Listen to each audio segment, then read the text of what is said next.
Hello, everyone, and welcome to this new episode of the Fundraising Insiders podcast. We are today with Afonso. Afonso is someone that is very special here on this podcast. I met Afonso 5 years ago already, I believe 2021, back in Portugal during the Blue Bio Value Accelerator program when I was in my previous company. And we always kind of kept in touch. And so I thought when we restarted this podcast, I should say, I should definitely have him on the show. And if you're coming here after the previous episode, which should be with Alan Elston, we are going to talk again about pitching and not only the way you build a deck, but the structure around the delivery. And then we'll also expand. Afonso, I believe you have some experience with also pitching for grants. So another type of pitching and how to de-risk your project. So we have so many things on our plate today. I can't wait to get started. Without further ado, Afonso, you wear many hats. Well, not today, but in your professional life, wear many hats. So I would love you to introduce yourself, your background, how you came to do what you're doing, and kind of all those hats you're wearing. Tell us all about it. Okay, great. Thank you, Thibaut. Thank you for having me. And I hope let's keep this fun. Like everything around us now, it has to be super immersive, super energetic, super fast. Otherwise, people just go away. But it all started for me when I was in London in 2011. And I lived there for most of my life, but I was put in positions as director roles, which I wasn't ready for. And I did love pitching to clients, but I did have a CEO who observed me once, actually embarrassingly, I can mention the name. This was at Mitsubishi Finance in London called Muzi. And I was pitching. And on one side, there's a cultural side where you don't get a lot of feedback and feedback culture from the core Japanese board. And I come, as you can probably tell from my twang, from an American upbringing where feedback is everything. You need constant feedback.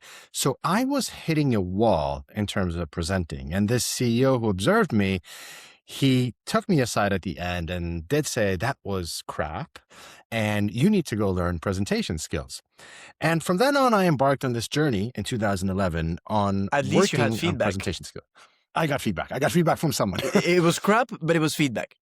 It was feedback. But that's one thing, different cultures, different contexts. We'll speak about that later in terms of pitching, have different codes. And one of the codes, when you have a Western Americanized upbringing, even Central South America's, you live off feedback.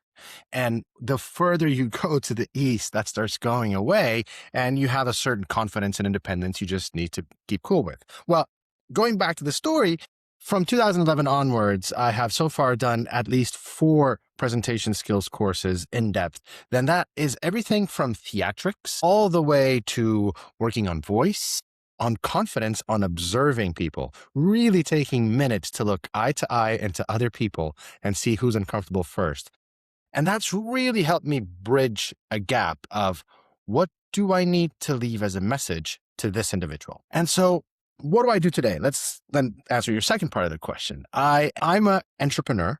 That means that I have 3 hats. I'm a corporate entrepreneur. I have built over 11 corporate ventures. That means I go into corporate companies and I build startups with them, for them. And that is slightly different than building startups, but it allows me to leverage 16 years of corporate life I had in the past, startup experience afterwards, and bridge those two and do something I love, which is understanding the political navigation to get innovation done. So that's one bucket.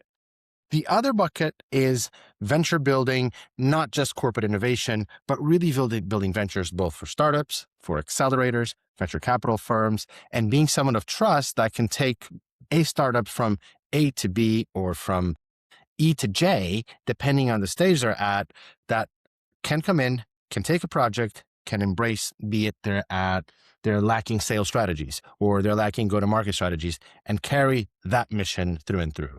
And then there's the third hat, which is really pitch coaching for startups. And that's something that's picked up along the years since 2018, more so as I became someone who was doing a lot more public workshops, traveling a lot more for that. I started getting asked, can you help us pitch? Can you prepare the pitch? Because I was preparing my own pitches for my own startups. And then slowly that picked up to something where gratefully today I'm a pitch coach for 4 different accelerator programs that yearly ask me to come in, for a couple of venture capital firms who ask me to help their startups, 4 startups that come directly to me, and lastly, for the National Innovation Agency of Portugal, to which I get access to the startups asking for grants at European Union level. We can also speak about that because I am in Brussels where I live. We'll come indeed to the European aspect and the difference between pitching for a grant or pitching for a VC. I suppose they're very different. Just very quickly, I had a question because you help startups pitch. That's one thing to get investment. And you also work with VCs. VCs also raise funding. Does it ever happen that they have the humility, because it takes humility to make yourself coachable? Does it ever happen they have VCs asking you to coach them on how to go to LPs and get funding to feed their fund? That has only happened once, to be honest with you. Okay. And that is very much in the space of impact venture capital, where we have more of a collaborative nature of what we're trying to achieve. Impact is not really the biggest pool of money out there.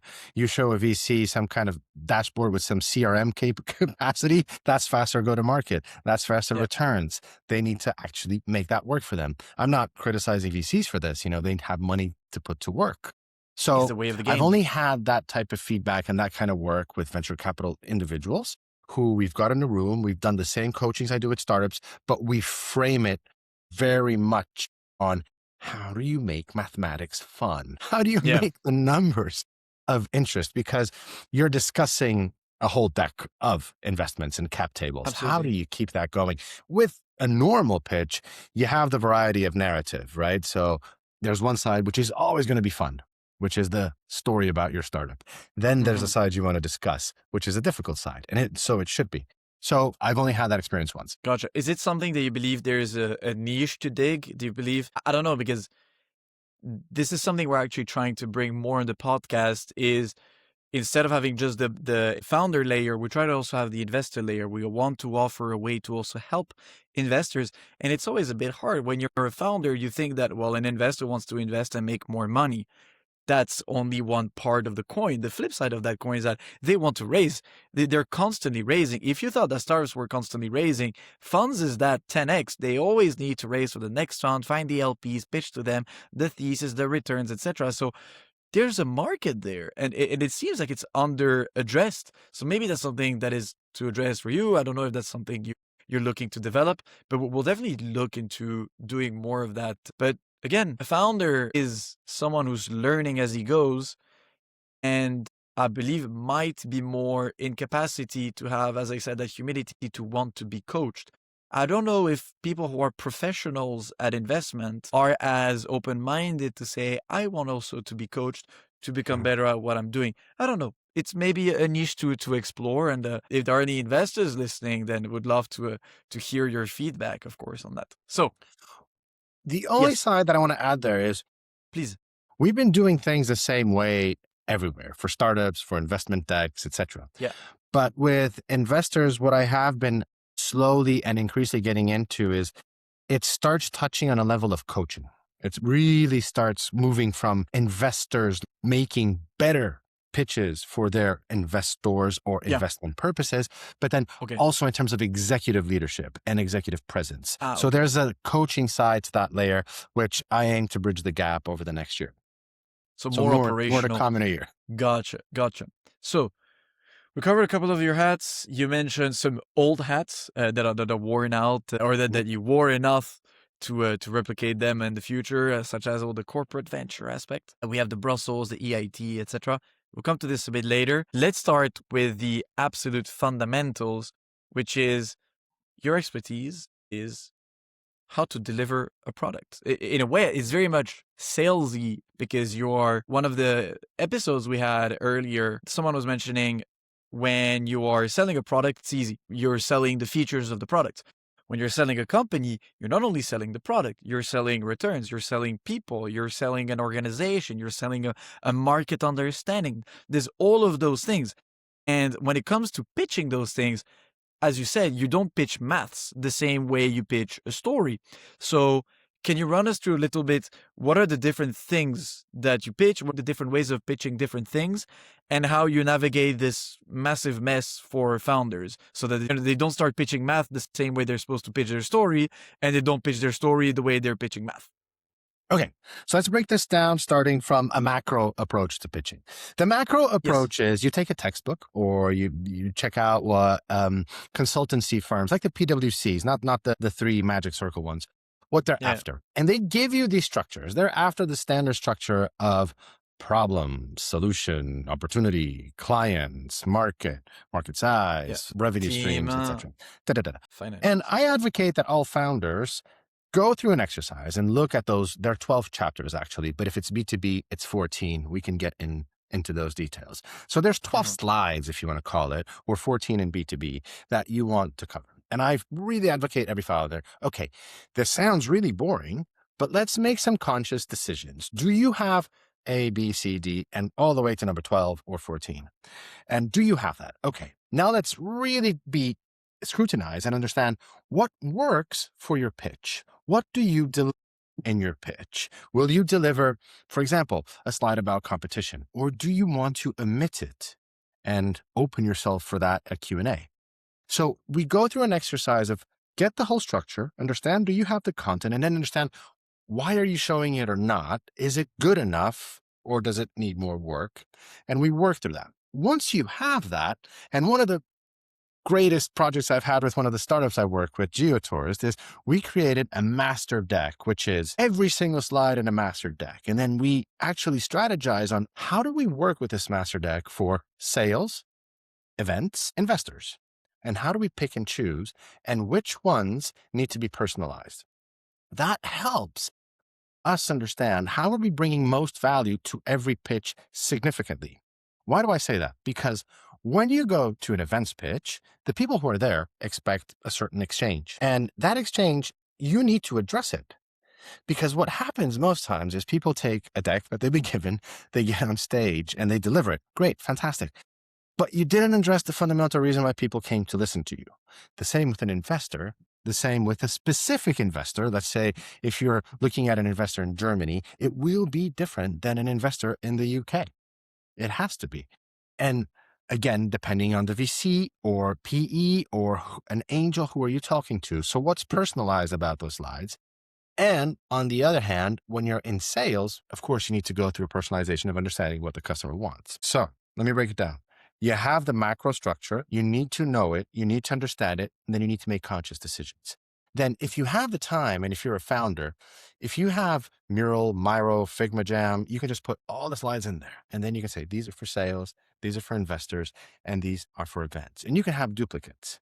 That's all well and good. But then we need to go through what's the most important moment, which is this pitch per se has 3 opportunities for you.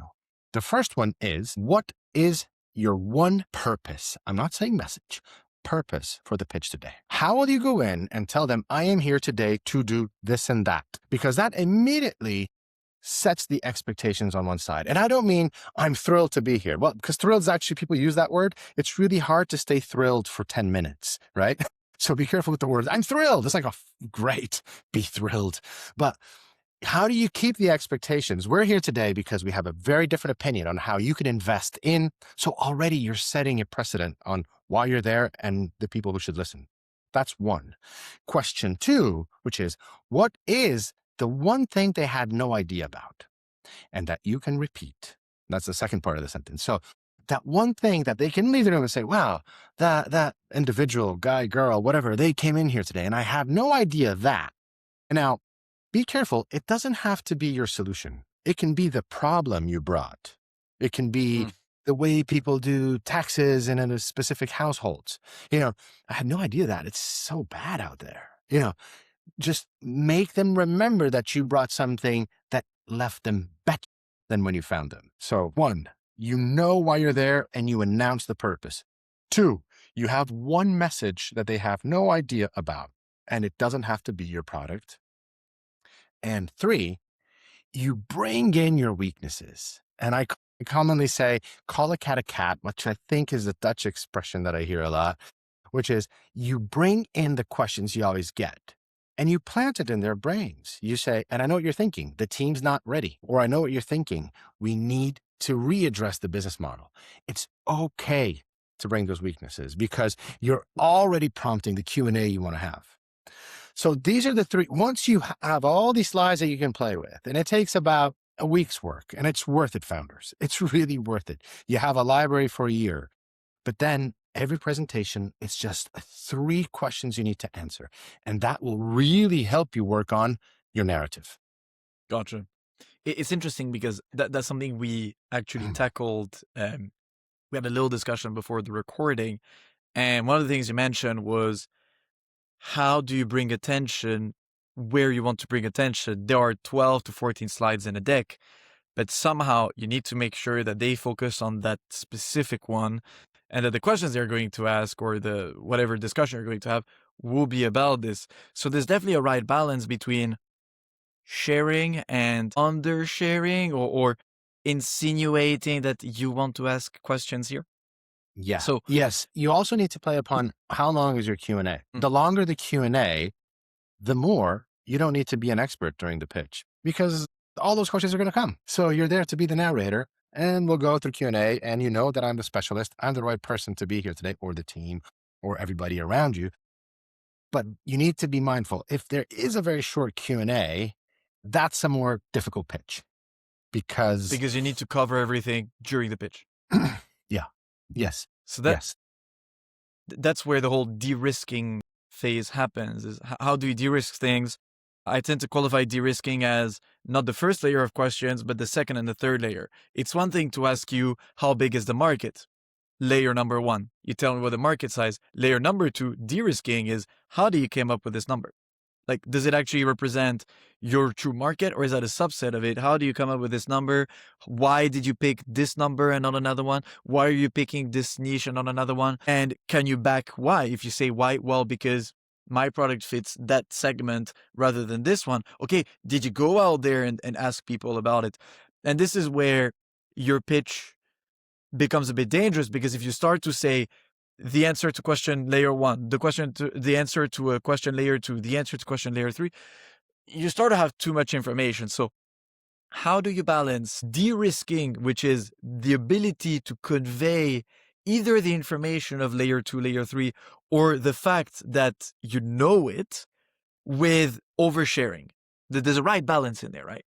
What I do when I work with startups is we rehearse and we rehearse and rehearse again. And we use 3 minutes as a proxy, because you're either going to be given 5, 6 max normally, or it's going to be a 3-minute pitch usually. Sometimes it's 2 minutes, but that's not very nice. You can't go through a lot. You need to first announce what's on the next slide before you click.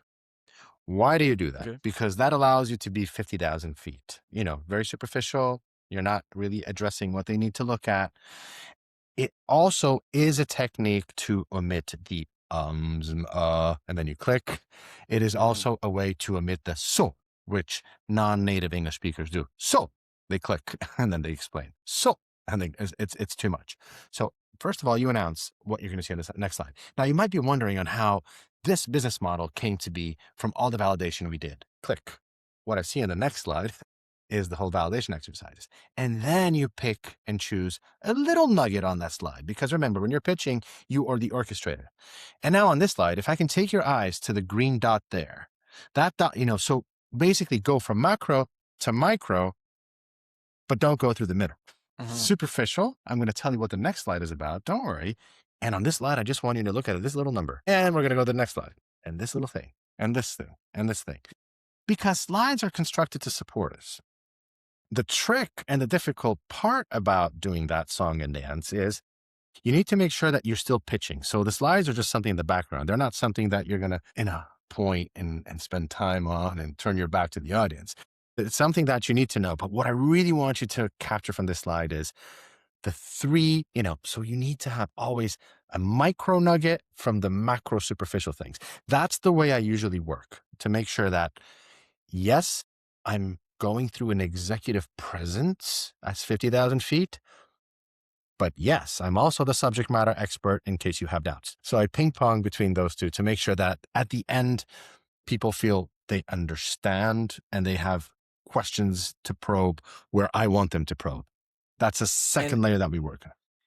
So going from the macro to micro while ignoring the medium, if you want to call it, is that also a way that you set to get the questions later, because if I only take your attention from the title, say the title, to a number, I feel like you've omitted to show me the rest of that site. I'm like, well, can we go back to the site? Because you showed me that small number. What's the rest? Is that one of the strategies you're using?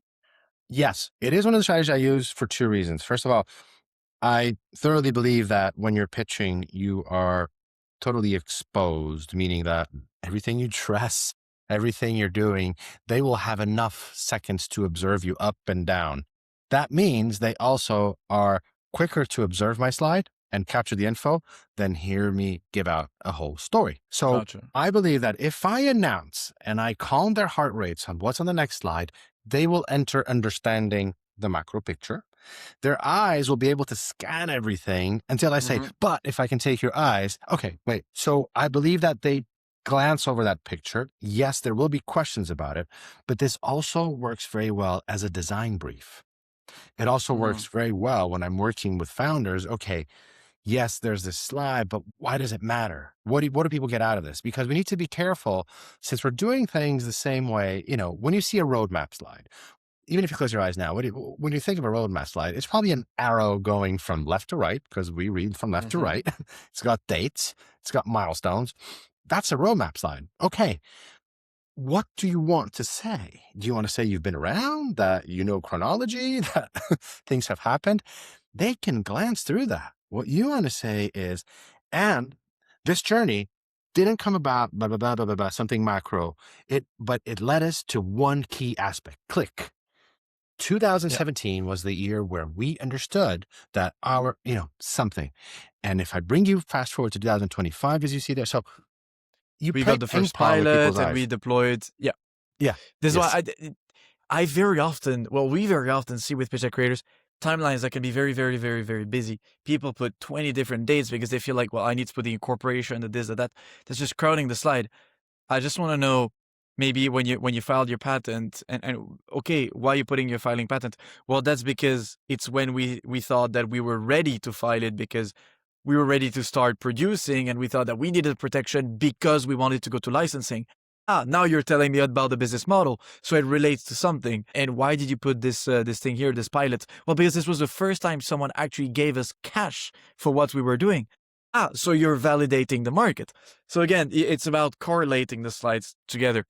Yeah, it's a lot of fun to work on. What happens when you don't have the freedom to correlate those things?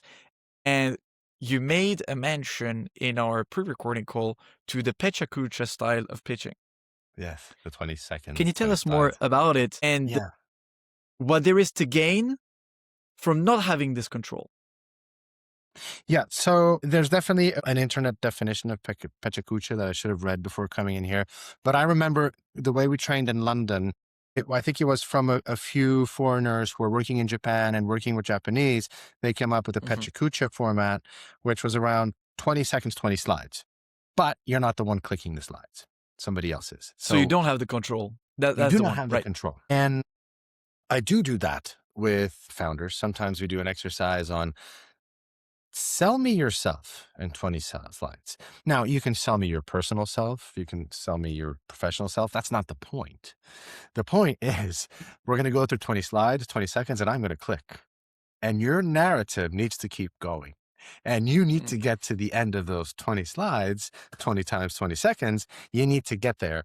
And we need to have a whole story that we can break down and relate back to you. So the Pecha Kucha style is very good to put founders and people in control of their narrative. Scripts are good. It's good to start there. Unfortunately, more and more scripts are AI generated and they start putting words you wouldn't use. It's fine. Look, AI, for when you use it as a tool as such, it's pretty inoffensive, but it's really not ideal for you to get hooked onto a script. And one of the things that I've worked upon a lot, I don't believe it was with you in the program of BBV, but we had someone who was really stuck to a script, and we took the script away from them, physically away, because they needed to break down and be able to tell me the story slide by slide, and every 20 seconds, what was it? A script makes you a hostage of perfection, and you don't want that. And that's why I love the Pecha Kucha style. It takes the control away from you, and makes you really own the narrative and the story. And that's something that I really advocate as an exercise. So paradoxically, by losing the control is the best way to master how to gain control about yourself. Yes. Imagine you have a script and that day you didn't do a good enough job. That's fine. You forgot some things. If you have a script, it's going to haunt you. You're going to leave the room saying, how did I not go through paragraph 2 of page 2? Yeah. So you don't want to live like that. What you want out of the pitch is to discuss the right things. And this is why when I work with the pitch, and let's go back to that core structure, right? There's always going to be a narrative side and there's always going to be a nuts and bolts side. The challenge is to keep the energy up on the nuts and bolts. The narrative, and to make sure that the narrative side is unequivocally clear. Okay, you want to build a platform about death tech, go ahead. Some people might love the subject, might not love the subject, but you want to tell us about your idea. You want to substantiate it, where the problem resides, how this can make a difference. Fantastic. Now, you don't want people discussing your idea and telling you everything they think about it. You want to make sure that they understand where it is, where it might go, by discussing the numbers and what you know or not know about your potential venture or the traction you have. And that's the part you want. I want to be discussing the flaws that I probably pinpointed. And I know what you're thinking. This is not the right team, as I said earlier. I want to be discussing the flaws. I want to be discussing the business models that I haven't addressed yet. I want to be discussing the numbers that I put in front of them. So it is where I put focus on to actually bring in the questions of what you know, don't know, to make sure that happens. Big caveat on everything we've mentioned so far, be it the structure, the 3 minutes, the 5 minutes, the announcing, the macro, the micro. Yeah. And this is, we are assuming that people are not interrupting you. And this is the curveball in pitching, specifically with investors, because they will probably want to scrutinize as you go along. Senior investors do more often have questions as you're going rather than keep them to the end. And so that does put a lot of pressure on the pitcher. And we can address that. I don't know if you want to ask any questions about that or if I just keep going. Yeah, you can. I mean, it's something that when it happens, your gut feeling is to tell the person, just shut up, let me finish. But you cannot do that. No. And this is when I suppose they test your ability to answer on the spot. And maybe it's a way also, I feel like they might be even more inclined to ask this, especially when you're reading a script. Try to derail you from that script, and they do it for your own good. It sucks. It's not comfortable, but the more it happens, the more you're trained to the train derailing, pun intended. Yes.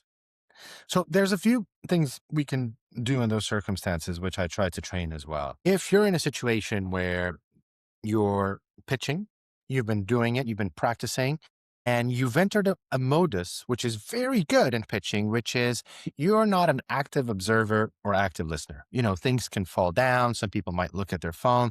You don't care anymore. People are shapes and individuals who you can engage with, glance, because you're on the fourth wall of theater. That is very good. That is very good because you really are in the zone of pitching. But it's very difficult to stop, listen to a question and answer. So that's why when you pause and you finish a pitch, you can take a drink of water. There's a few seconds. There's a little hustle. People move around. Okay, there's a few seconds to compose yourself. Now, when you're pitching and someone interrupts you with a question, it's a bit like, whoa, okay, I was on go mode and now I want to answer. The first strategy is to give them a half answer and see if they stop pushing back. So to say, I really welcome that question and I'm about to show you something in the next slide, or I welcome that question and I can tell you already, the number is a multiple of XY, but I hope that you can bear with me until the end. So I'm going to give you a half answer. I'm going to give you hopefully a satisfactory nugget about what we might have, but I'm asking you, could you please wait until the end? If they keep pushing back, that's when it becomes more difficult. Because that's where, okay, if it is an investor, you will probably want to address their needs, their fears, but you probably need to also let them know, do they have the full picture or not? Right. But you will immediately stop pitching. you would immediately Right. go to Q&A. And that's really difficult. That's something that we can train as much as we can. We never know if it's going to happen, but it does happen in investor scenarios. And that breaks all of these hours of presentation skills training, Rehearsing, theatrical training, story. rehearsing, voice warm-ups, because it can happen and it's quite difficult. Yeah, I see. Well, I guess the best thing you can do, because you say when this happens, you're stopping the pitch to answer, you enter Q&A mode. I feel like if you could squeeze in there something like, what do you want to do? If we want to develop this thing, happy to go in full Q&A mode, and you're just honest about it. You say, let's go Q&A mode. Let's dive deep on that topic if that's really what you want to hear. Just before we go there, are you happy to or discover new functions? I did a thumbs up. And asking the investor, if you're happy to go deep down on that topic, are you also interested in the later slides? I was going to talk about this, and this. If you want to talk about this later, we can, or I can finish now and then we can dive deep down and just feel the room, see what they want to do. And they say, we want to dig down on this. And then we finish the pitch. Then you just feel like, okay, I need to manage my time because later on I got to take another 10 minutes to finish the last slides that I had, plus expect some questions about it. So yeah, I feel what you mean. Yeah, and you don't want to skip slides. Nobody wants to go, okay, well, No. you know what? You don't want to do that. So you can actually put the clicker aside. Okay, well, I'm happy to do some Q&A because I believe there's outstanding questions at this moment, and try to see if there's some composure to then proceed. Yeah, but it does happen. It's not nice, and this is not nice. But if it is a foreseen event, if it is a foreseen pitch scenario, even at the EIC level here in Brussels, those are really strict slots, no interruptions, and then there's Q&A. But in investor boardrooms, they're the ones who are potentially going to give you the money. So yeah. Speaking of the EIC, because we're going to keep this for the last segment, and I do really want to tackle this, how grants are also a way of de-risking your project. The way that you bring it to grant pitching, as you said, is very different. And there's the whole frame of the EIC, which itself is different from the SBR in the US or UKRI in the UK, etc. We'll talk about that a bit later. Now, we got a really good understanding of what you're doing. I really like the way you're presenting this. It feels a bit like a masterclass, which is really nice. Let's take a step back. We're going to go with a very Q&A but rapid fire segment. Right. This is our very signature segment in the Fundraising Insiders podcast. Yes or no, this or that. I prepared a little list of questions. We're going to go through it fairly briefly. Hopefully they're self-explanatory enough that your answer also is. And we will start with yes or no. Very simple. You answer yes or no. If you don't know and you want to say both, this is why we'll have a bit of a discussion segment. Don't worry, it's not limited to just that. And we'll have the same with this or that. If you're ready, let me know and we'll just go. Okay. Beautiful. So 3, 2, 1. Pager over pitch deck for a first touch. Yes. Body language beats the slide design. Yes. EIC and EIT funding is genuinely underused by European startups. Yes. Brussels is an underrated startup hub. No. You could coach someone to be charismatic. Yes. Have you ever faced anyone that was truly uncoachable? Yes. Is there such thing as over rehearsing? Yes. Do you think most founders genuinely believe in what they're doing, or do they just convince themselves of what they're doing? Yes to the latter. They convince themselves. Is the pitch more important than the business? No. All right. So that will do it for the yes or no segment. One thing that was really interesting. So you mentioned for grant first, VC second. It depends on the type of company. The time to market was what would define VC first, grant first. I believe it also has to do with whether you have the ability to develop something that has the right timeline.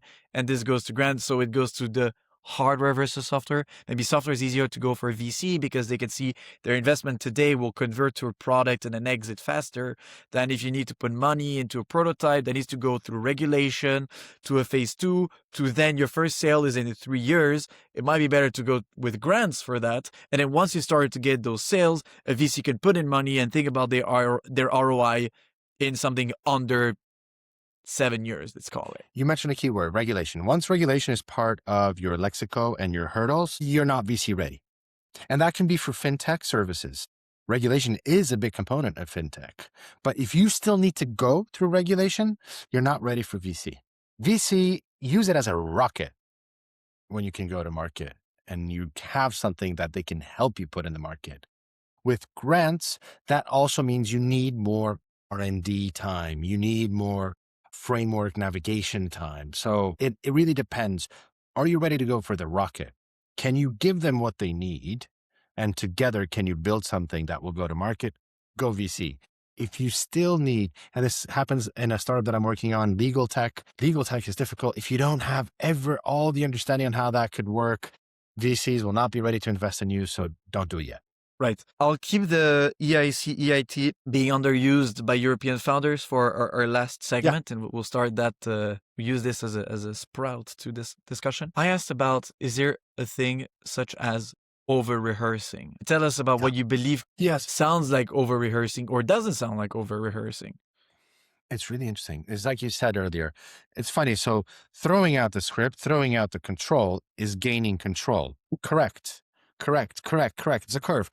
But once you over-rehearse, you're going back to the perfect pitch modus. You're going back to trying to hit perfection every single time, which is pretty much a script. So I really advocate with every startup that I work with, the 1 hour before pitching, go watch Friends, rehearse your English, get your voice warmed up, sing, do other things. Be careful when you go too far on over-rehearsing. That's interesting. So the podcast that was recorded before this one with Alan, who's also in the pitch coaching industry, I asked the same question and he said no. But the reason why he said no is because you guys were defining rehearsing very differently. You define rehearsing as in rehearsing that specific deck or that specific call or meeting or whatever. That's one thing. Alan had a very interesting, pragmatic and playful. The word that he was using is you need to remain playful. You need to see it as a game. It needs to be fun. And you need to try new things. So he said there was no such thing as over-rehearsing because for him, rehearsing is not always repeating the same thing, but it's the fact of trying different things as many times as you can. And so in that sense, if you always try different things, if you try a new way of pitching, you're exploring more and you're constantly making sure that you don't close yourself on that rail. So I feel like both those visions kind of come together. They come together. And I agree with Alan, but I know founders and I've seen them before they pitch. They're just getting nervous about all the words they need to put in front of people in the next 3 minutes. So I do believe they should be playful. They should go into the room and say, you know what? I'm going to stand over there today. I don't know what the room looks like. Of course, they should try it, explore the space. But when I see founders stressing out, really tense the hour before, just in their minds with these local eyes, I kind of think, you know what? Don't go through the pitch now. Let's do something else. So that's where there's a big difference. I think rehearsing is not even the right word because it's a bit of an in-between. This is where I think there's a difference between practicing, and you can practice like a sport. You can try different movements, different techniques, and you can practice without ever doing the same movement, and repeating really has this aspect of I'm reciting it, repeating. That can be overdone. The practice of the exploration part, that cannot be overdone. And then when you put both together, then everything goes well. And I'm sure Alan, like me, I do my own courses to learn how can I become a better pitch coach. Of course. And pitcher. All right. So this is the this or that. Let's go. So content or delivery? Delivery. Slides or no slides? Slides. Pitch to a scientist panel or pitch to a VC panel? Which one is harder? VC. Opening line or closing ask? Which one is more important? Opening. Short, punchy, very factual pitch or more storytelling? Storytelling. Founder solo or full team on stage? Founder solo.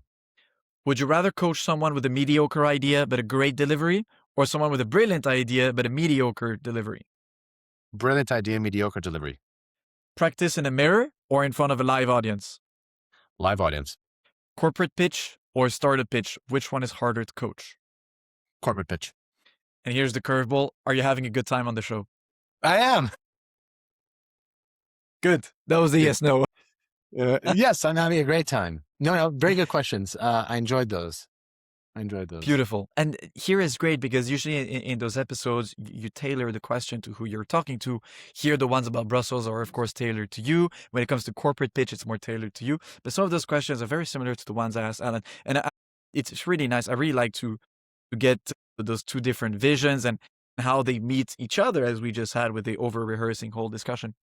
Let's see what you answered differently.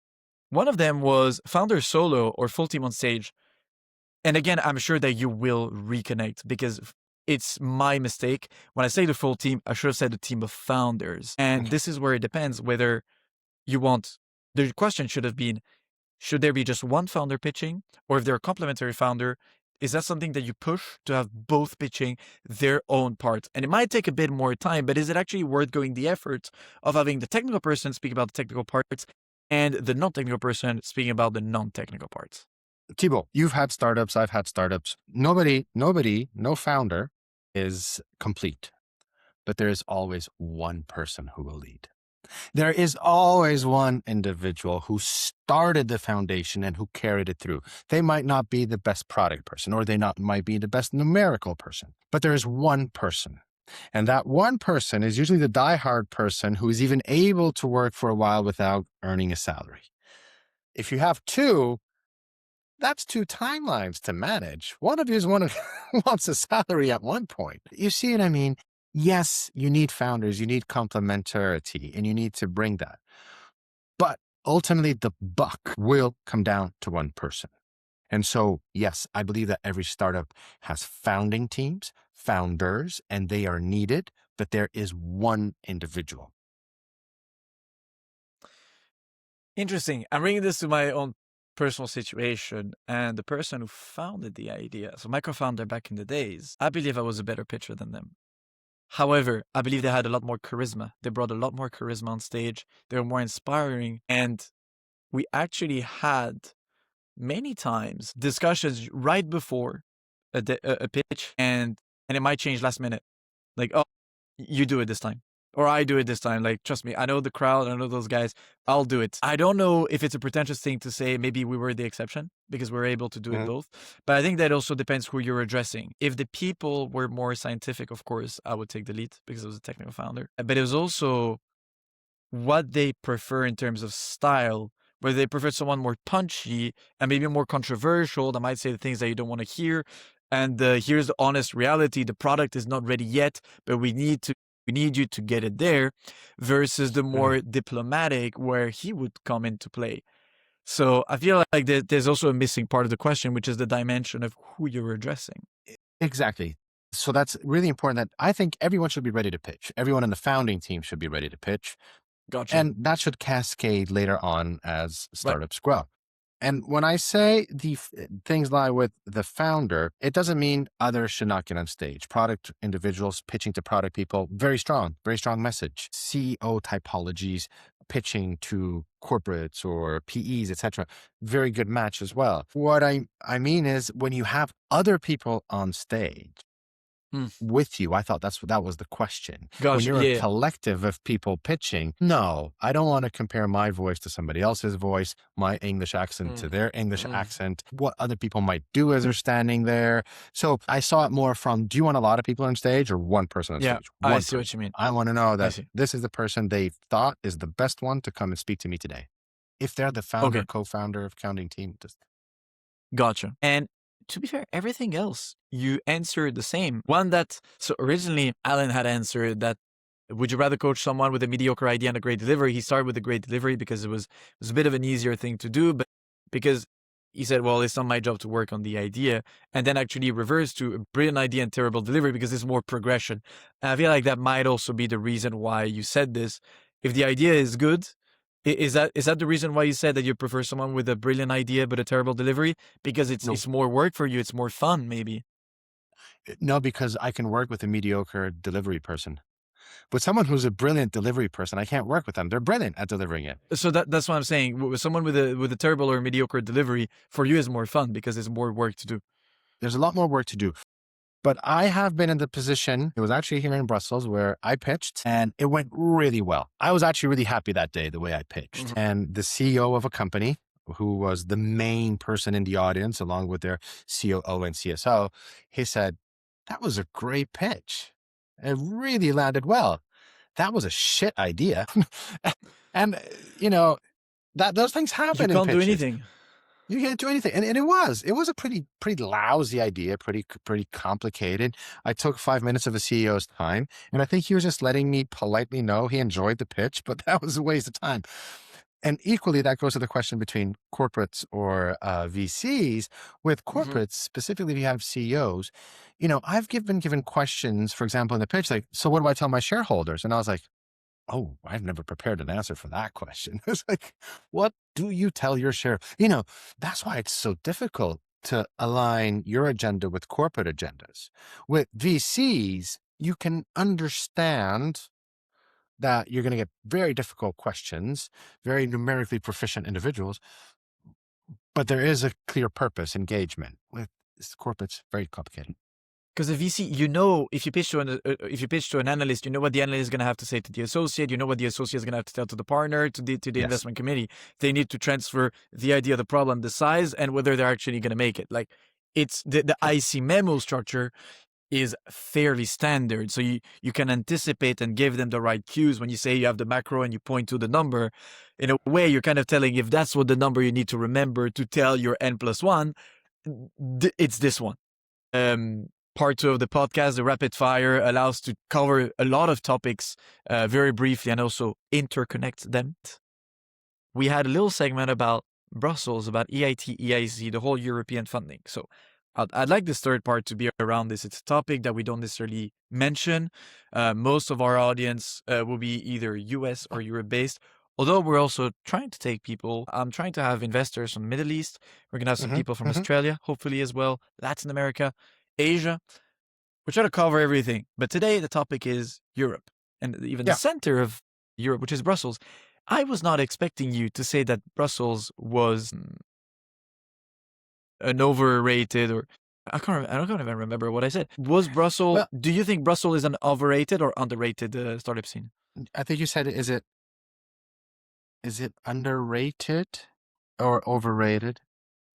What would you say? Yes, I think let's break this down. Okay, Brussels, where I live, I have two experiences. Well, apart from the corporate ventures that I've created and one of the startups that I work with here in Brussels, which is super fun, I have had experiences with the EIC and the European funding schemes in two fronts. One, I have been part of a consortium of 5 companies who won a grant, and that grant was to accelerate 12 startups.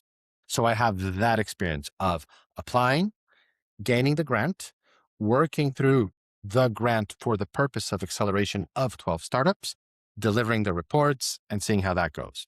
How does that work? You need to apply. It's about a 35-page application. Yeah. The reporting is very difficult, but it is a very fulfilling timeline. They give you time to work through everything, and it does actually prove to bring results. If you're given the time and the funds to accelerate 12 startups, you will do it.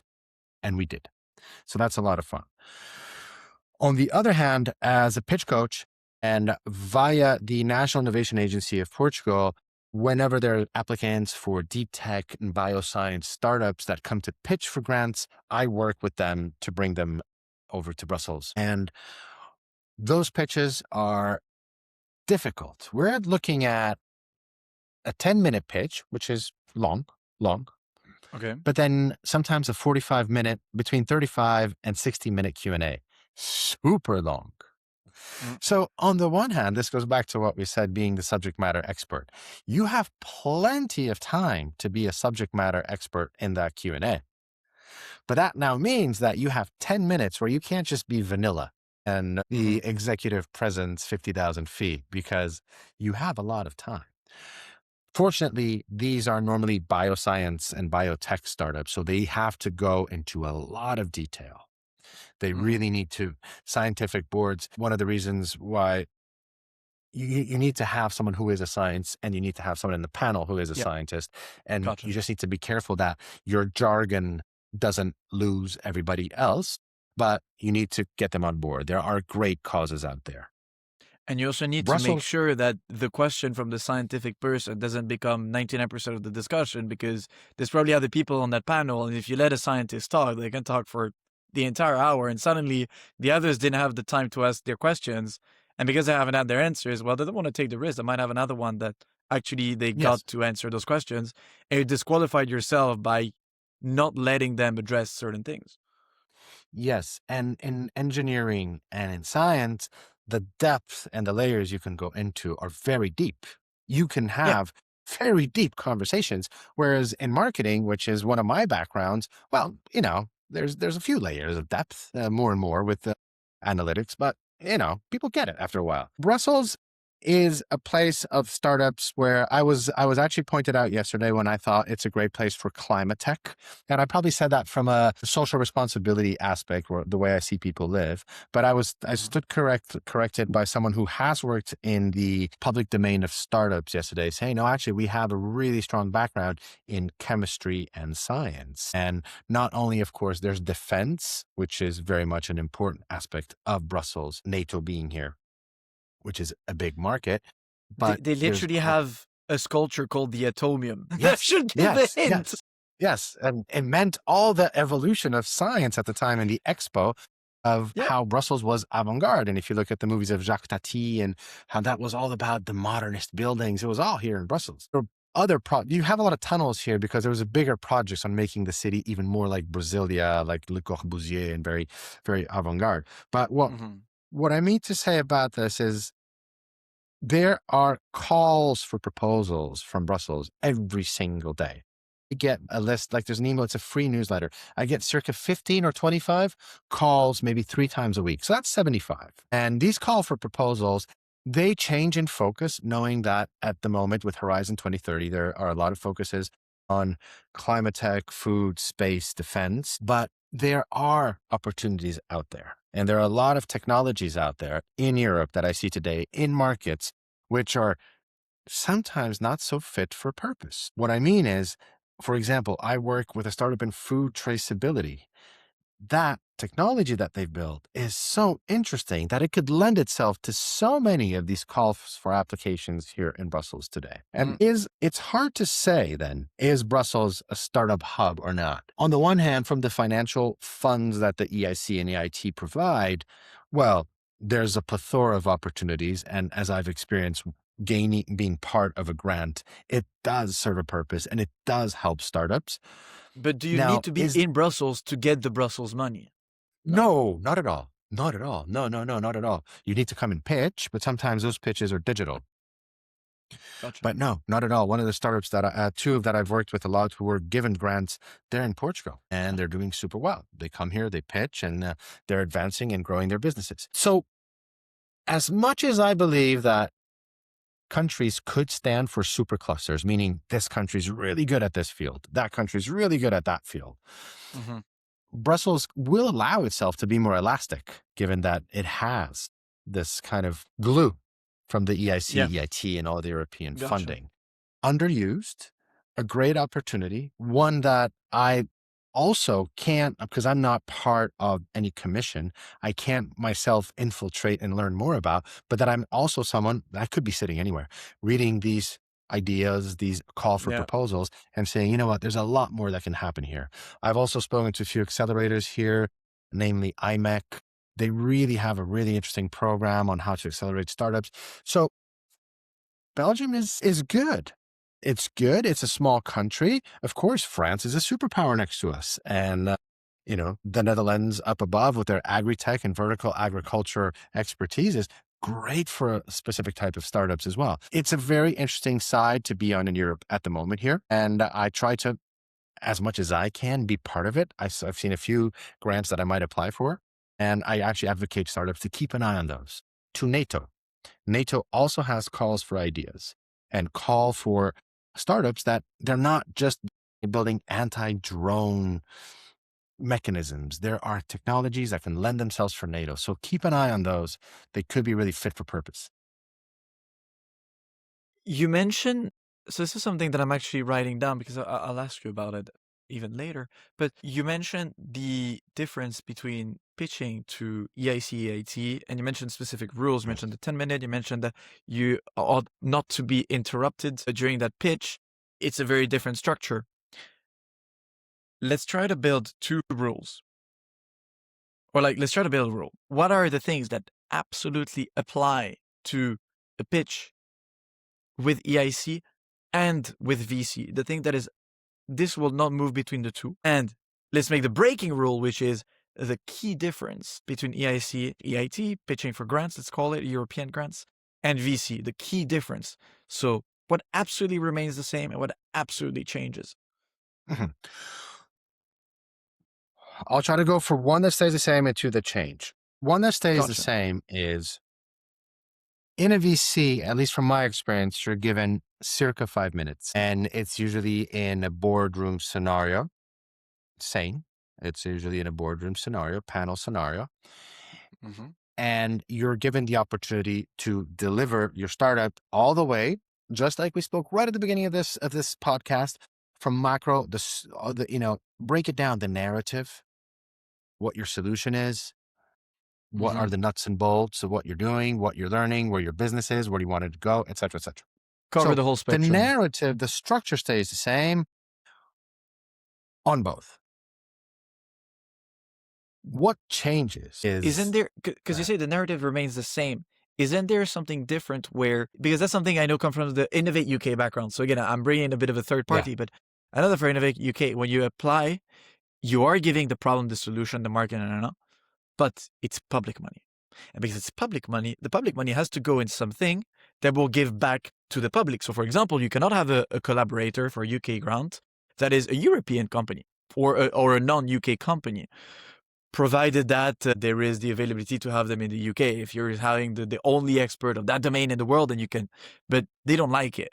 So the story is the same, but the angle through which you're orienting your story is not the same, because the market you're presenting is different, because technology you're presenting is different, because the benefits you're presenting are different, because the investment returns are different. So how does that fit the narrative? When I go into the break, that's the first thing that breaks, the angle and the focus. With the VC, your angle is investor readiness, and your focus will be on the numbers that you can break down and understand for investment, right? You're speaking to the VC. What are the ROIs? What can you capture? What size of the market? How fast, etc. So quite of a practical way to build a business, as we see it in every business, is that we try to put out there. In the EIC, the angle and the focus is different because you're getting public money to develop. These startups, the angle and focus is on time readiness levels, TRL 4, 5, 6, 7, 8, 9. And the money is given normally as grants for different TRL levels. And that is in the call for proposals. These are to go from TRL to that TRL 3 to 6. Yeah. And normally, as we're speaking, at least in my experience with deep tech and scientific startups, it is very much 2 years, 3-year run rates for these grants. That's not the same with VCs. With VCs, we're trying to build a business and trying to understand how fast we can get to a return. Here is, this grant will allow us to run for 3 years just to move the needle from TRL 4 to 6. Why? Deep tech science, regulatory constraints, developments, pharmaceutical testings. So it's a totally different, although I said at the beginning, what stays the same is you need to have a pitch from start to finish that goes from narrative to everything you're doing. When you go into the scope and the focus, I want to build a business and I want money for it, and this is what I can provide and give back to you. I can take your money and we can achieve this. So there's a big focus on timeline and what can move scientifically, not financially, because a grant is money that you're given without any constraints to your equity or tie-ins. Given the time is incompressible for a grant, in the sense that if it's a 3-year grant, you have the money that's provided you for 3 years. Is there a way, because one part of the conversation we'll have after you give me your second breaking rule is, how do you use a grant as a way of de-risking your project? If you overperform on what you said the grant was going to be, said, we have 3 years from going to TRL 3 to 5, and at the end of the 3 years, you're actually at TRL 7. The grant body doesn't really care, or do they? They do? They do. Okay. They do. Sometimes grants are not money given up front. They're money unlocked in stage gates, contra KPIs. Yes. They're money given in the form of injections of capital for different achievements, for different projects to pursue. So it's not, here's the money, go away, good luck. No, there's an amount of reporting and accountability to the grant. I'm aware of this, but that's when you perform, as in that's when you match your targets. When I'm talking about everything that goes beyond, which is overperforming, which is what I would guess is what you bring then to VC, which is we were given money for that amount of time and we actually overperformed. And that proves that if we take your money, instead of doing what you thought the others could do in 12 months, we have de-risked the fact that we can actually do it in 6 months, for example. And then is that a way that people transition from grants to VC? I'm trying to understand a little bit the time aspect of grants and how you bring that to VC, because some businesses build simply on grants, but sometimes you don't have the choice. You have to go through grants and then go to VC. So how do you do that transition? Yes. So the going from grant to grant to grant is a normal thing. And it is a very normal thing if you're looking at, for example, the pharmaceutical sector, and not just regulation, but also the time things take. Now, let's be honest, we can't all put money behind 5-year projects or 8-year projects, which is the case a lot of these startups that come and ask for grants because they need it. They're really going to break, for example, how we might cure cancer. That's not a 2-year project. That's a 10-year project. And so VC are at a different readiness of investment. And that's why they have their portfolios. As we all know, they have their portfolios of quick returns, long-term returns, but they need to hit those startups when they are at market ready level. And that takes a long time for these more scientific ones. So you can build a business going from grant to grant to grant. You can supersede all expectations and move faster. You can get injections of capital as a grant-backed startup from private equities, from even bank loans that I've seen happen just to build the team, to hire more people because we're growing so well, we need more cash, etc. If they think it's doable, great. But going from grant to VC only happens when the VC can see these guys, they're the ones who are now going to go market ready. I can see the ROI, etc., etc. With VCs, I think this is the part that is also breaks a little bit between VCs and the grants. With VCs, you build a relationship. You have to. And with grants, although they're a very honorable boards, they will keep tabs on you and you are accountable for them. You don't need to build a relationship. You are working still at the core of what you came to propose, to beat your KPIs. There's a ethical responsibility to what you're doing, but it's not a relationship. With VCs, you need to develop that relationship. And the healthier ones are very good, both for startups and VCs. And this is something that I've never worked in a VC. I am curious about, I have friends who have done courses about it. I have worked for VCs as someone of trust to accelerate startups. But the relationship angle of VCs, and I have pitched to VCs, is a really important one. You know, we all go into a room and think, do I want to take money from this person? And will we actually be able to live in the same room for the next year where I'm using their money to do something? It's like, probably not. Or, you know what? I think we can make this work. It's a relationship you need to build, definitely. Then I'm very curious to hear your opinion on certain grants. I know they exist in the UK. I don't know about Europe.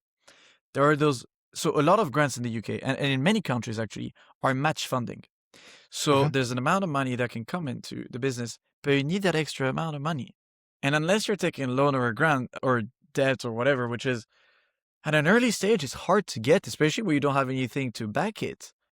You do need some kind of equity money to complete the whatever 30% or whatever they need to put in there. So grants cannot do it all. And in some cases, I know, again, this is in the UK, I'm working with friends that have a company and they've got this. It's those grants it's a co-investment grant. Like the grant can put 6K if you can find investors to complete 4K, and then everyone puts in together. But you need that equity part. So it's turning a grant, which is something long-term, and enforcing that long term on investors. What do you think of that? Is it a bad idea, or is it just something that fits a specific type of company and not the others, which makes it somewhat unfair, but it is what it is? So matching grants, I've had experience with this for a startup that I had in Portugal. I guess my personal experience was that the matching grant to the investor pool was getting higher and higher. So, for example, the matching grant was only if I was able to secure 300K from my investors. Mm-hmm. That when you're starting, 300K is kind of difficult to scrap overnight. Takes a while. So the ticket just started getting higher and higher, because in Portugal there's also the BPF, which is the public institution to give the grants. So that started becoming a mismatch. When you're starting, the reality is, for example, if I were be given 600K, I wouldn't know what to do with it. I just I just needed 300, 150, 150. But no, you need 300, then I'll give you 300. It's like, but I don't even have the capacity to deliver upon that. I wouldn't be doing justice.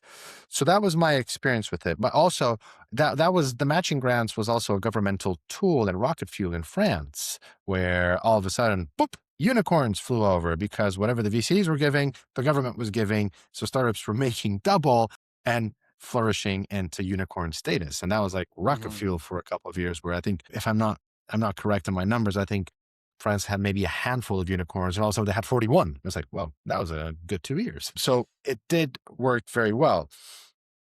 I think this goes back to what I was trying to explain with my startup. Hand on heart, if you get a matching grant, double the money, can you deliver? And who are you delivering to? The VC? Because if you got more money, you got to accelerate your market traction and accelerate returns. The ROI needs to make sense. It needs to make sense. So it is not a place that I've tried to be. I have not been there. I work with a lot of startups, and I do see how much they require in terms of investments. If they were to get in matching grants, I think they would have too much money. I'm sorry to say this. It's not the fair thing to say, but it's hard to manage a matching grant, I would think. I was more referring to the fact that grants are when you're not VC ready. But if a grant asks you to have VC money to complete the money that comes from the grant, then it kind of defies the whole purpose. That's what I was more referring to. And that would be, I think you would have to find a very patient VC, because the grant per se is a passive injection. Passive meaning you are given the grant according to a timeline of KPIs and achievements and developments. Whereas with the VC, they need to understand. So you're probably looking at more impact-driven VCs. I'm thinking the kind of VC that would put money there is the type that is really willing to do a follow-on investment, but might say, hey, let me put a small ticket now that allows you to get the grant, to develop with the grant. And I'm not counting my IRR based on that investment. I'm going to count it based on the next one, provided that small first investment actually gets you to the readiness of me saying, yes, I want to put the big check now. And it doesn't matter if that the IRR on that first investment is like 10%, doesn't matter. What I care about is that, does that allow you to get to a point where I can do my due diligence and safely say, yes, now you've turned into a business where if I put 5 million, that's going to hit a 35% IRR, I'm going to invest. But they have to be patient as well, right? They have to be patient, and they have to have in their thesis the flexibility to say, okay, 10% of my fund will go to boosting startups. And this is something that I would love to see. And maybe funds are going to evolve in this direction, where more are going to do a step earlier to what they're used to, simply to give fuel to the pipeline that they want to see in the future. If the mandate allows, if the thesis. And then we have the matrix of, is it seed? Is it Series A, B? And it becomes complex. But even last week, I had a call with an angel. Really nice guy, would love to pitch them, but they made it really, really clear. I will only invest this ticket with a matching investor. So even Oh, the angel, which I was hoping would just, delicately believe in us and give us the oomph we need, they also want a matching ticket, which we're looking for. So eh, it's makes just sense. confidence in the end for this angel or VC is like that they're Timing not as well. alone. They're not owning these rounds and Right. all the risks that they have with startups. Right. Speaking of spaces where you haven't really been and might want to go, you mentioned that there's a business opportunity in the EU. So EU grants tend to be very deep tech, very science related. And sometimes the founders that are very deep tech don't necessarily have the right pitching ability. And you Mm. mentioned, I remember, there's a business opportunity in coaching EU deep tech and science teams who have the access to serious capital from those grants, but zero access to pitch support. Can you tell us a bit more about this wide space and if you're building Yes. towards it? Yes. Gratefully, via the National Innovation Agency of Portugal, I think I've understood that funds are allocated through national innovation agencies that can support their ecosystems and their applicants. And via them, I've had the great opportunity to work with 16 different startups in deep tech and science coming to the EIT or EIC for grants. I believe that our relationship has been great and it continues. And I hope that other countries are also channeling that aspect of their national companies coming to Brussels to pitch to be able to help them with pitch support.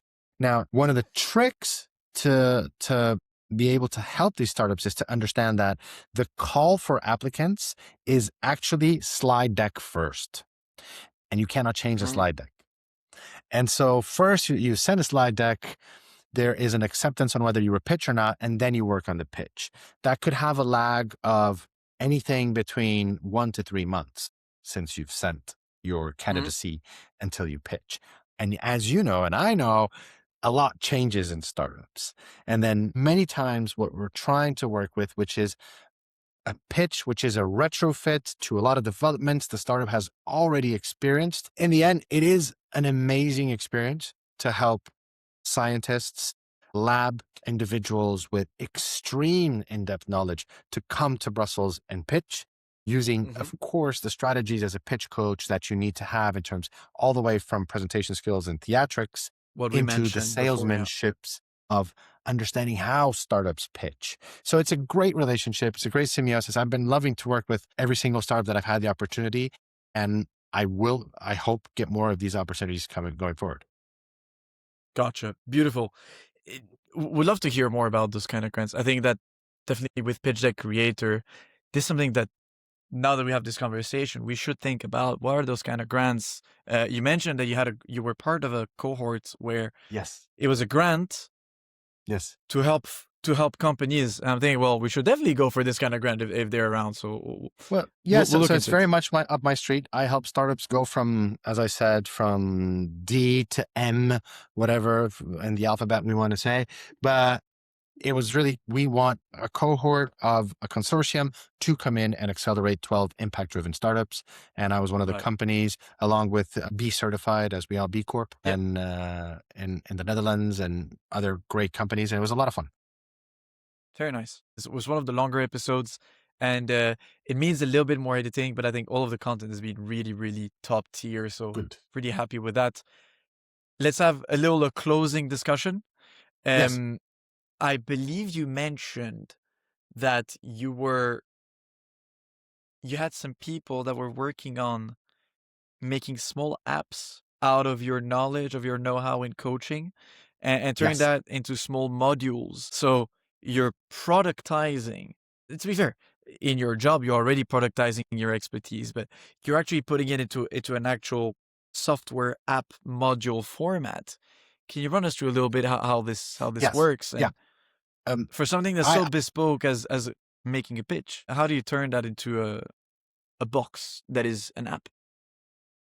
Well, I've been fortunate enough to be able to continuously work for the last 8 years doing what I do without even having Facebook. And if I'm getting customers via Facebook, then I'm not sending out the right messages. But I also need to keep up with times. The reality is I used to come into corporate companies 8 years ago and build startups from scratch. And that means, no AI. And you're building business models with putting your first number in Excel and saying, okay, we got to build a Where whole do we go from P&L there? tab. Having to build smoke tests, which are fake websites, and buying a domain and publishing it. All the things that now I can build a smoke test. Let's say it used to take me like 3 days to build a fake logo, a fake landing page, design it.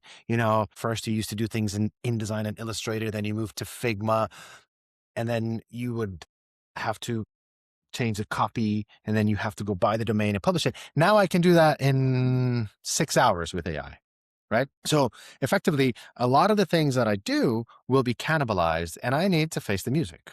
The same with pitching. I need to be confident that the value that I have been providing, working one-to-one with startups, either directly with them from their initiative or my initiative sometimes when I see someone I really want to work with, or via innovation agencies, VC firms, I need to believe that there is still value in having the human side one-to-one. But I also need to believe that they can be equipped earlier with modules. So I'm partnering with Hippocampus, which is a app which is being built between the Netherlands and Spain, to which I have a call with very shortly. And we are trying to create education modules on how, and we have to have a sensitivity here if this is for corporate companies or for startups. How can I deliver the early nuggets in 5-minute digestible exercises for them to get attuned to what pitching is like? Does that mean I will cannibalize my working hours and working with startups? Perhaps. But the reality is I need to understand, and this might be also a test, do these modules work? I don't know, but it's been a pleasure working with them and turning myself into little modules and exercises. Everything that I do over the course sometimes of a day and a half with startups into little exercises that they can do as they go. So watch this space Q3 2026. Gotcha. Because there's no such thing as, I mean, you can do a master's in entrepreneurship or whatever, but the actual venture university doesn't exist because it's so bespoke. So there's really a fine thread you're balancing on of how much venture creation can be academicized, if that can be said, versus how much needs to, you know, be bespoke and keep that human contact. So that'll be very interesting. Looking forward to see the evolution of that project. Well, Thibaut, I to boast, but it's just been from the opportunity of working across markets, across things, that you see things and you capture things. For example, you asked me a lot of questions about venture capital today. I don't have that much experience yet. I've worked for, not inside venture capital firms. So I lack a lot of knowledge there, but I'm willing to gain it and find out more. I'd love to. At the same time, yes, I've been able to pitch roughly over 115 startups. So with that, you've seen a lot of pitch decks. I've also had to build my own startups, and I've built more than 18, many of which failed. So it's kind of some things I've learned and seen a lot, others I'm still trying to grasp and understand. Yeah, you absorb. I mean, I've never worked in a VC, but through my experience again as a founder and with Pecha creators, you absorb by diffusion would be the right scientific term. It diffuses a little bit when you pitch and you ask questions. And you were saying earlier, don't be afraid of asking a question to the investors. This is how you grasp a little bit more. And to be fair, this is what this podcast was created for originally, with extending the breadth of our guest list by bringing more people who are more, just let's call it, industry professionals such as yourself. But originally, it's a main core of investors. It's a way for us to learn what investors want, what they do, what their job is, the unspoken of it, by directly asking them. It's a market research, if you want. So really glad we could have you today, Afonso. Really, It's a really pleasure. happy with everything we were able to discuss. We managed to cover everything from macro to micro, and the whole principle of pitching, and then bring it down and narrowing down to Brussels, and then reopening out of it. So it's very much a kind of philosophy dissertation structure, very broad, narrow, and then going back out in the conclusion. Anything, any final words you want to share? Any cool projects you're working on apart from this app thing? Maybe a cool company you worked with, you want to share some findings, a key learning? Any last word? An event you're attending soon? Well, I will engage in developing myself as a coach. That's something that I can Right. announce because I have seen that personal relationships beyond startups start to ask of me lines of support that I'm not equipped to do yet. So I will be engaging with the ICF for at least a year and 500 hours of coaching to understand how I can achieve that. But I believe that one thing that I'd love, we didn't speak enough about it, but you did ask me the one sheet or the deck. I believe that given that we are at a time where True. people have such short attention spans and people expect fireworks and immersive technology all in once, even if you go to the opera now, it's not just opera anymore. It's video, it's projections. People expect a lot more. I think there's room for every startup to, when they need to send a pitch deck, to send a one sheet, when they need to send a leave behind, to send a one sheet, but there's room to explore what that one sheet can be. There are AI tools that can help. There are discussions to be had around how do we make these one sheets, all the singing and dancing without the complexities of people not getting it as much as they want. So that's something that I'd love to tackle, as well as I'm engaged in food traceability, circular footwear, and legacy planning for expats. So these are three starters that I'm working with that if anyone's interested, more than happy to shout out and speak to them about it. One pagers is interesting. We've actually done a couple of one pagers with pitch deck creators, sometimes as an addendum, borderline a gift, like, hey, you come with us, we do the pitch deck, and we've seen everything. We'll also boil it down to one pagers. We've done the exercise a couple of times, and it's, I would say, sometimes borderline harder than the deck because you're limited in space and you can't just make the font size 6 or 7 to fit more, or there comes a point where it's just too small, you can't read. And it's very hard. It's a very interesting thing.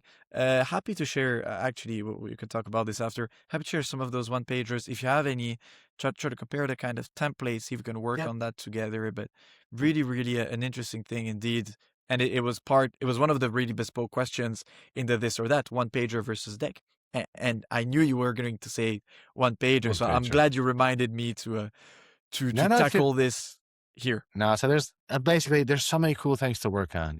Pitching, there's that core side, but there's a plethora of things to work on. And Absolutely. for founders, for those listening, do work on all your theatrics. Work on the voice, work on the confidence, not arrogance. Work on bringing every single word out by keeping a flat tone at the end. All these little things are things that will help them deliver with confidence, which I totally believe in. Beautiful. Thank you for those very wise last words. And thank you for the audience. Once again, if you're listening to this on Spotify and you want to see our pretty faces, of course, head to YouTube. If you want to share maybe some segments of the podcast, we are also producing clips, shorts, reels. Again, you were mentioning the short attention span and stuff. I think it's the niche we need to tackle. A lot of podcasts out there are very hard to digest. We always do our best to keep it fun, to keep it dynamic, and we're breaking this down into smaller formats. So head there. It will be most likely it's the YouTube, the Instagram. We're sharing content also on LinkedIn. Please also go follow everything Afonso does. And on that note, I would like to thank everyone, and we will see you in the next episode. Afonso, thank you again. Everyone, thank you, cheers. Thank Bye-bye. you, audience. Bye. Cheers.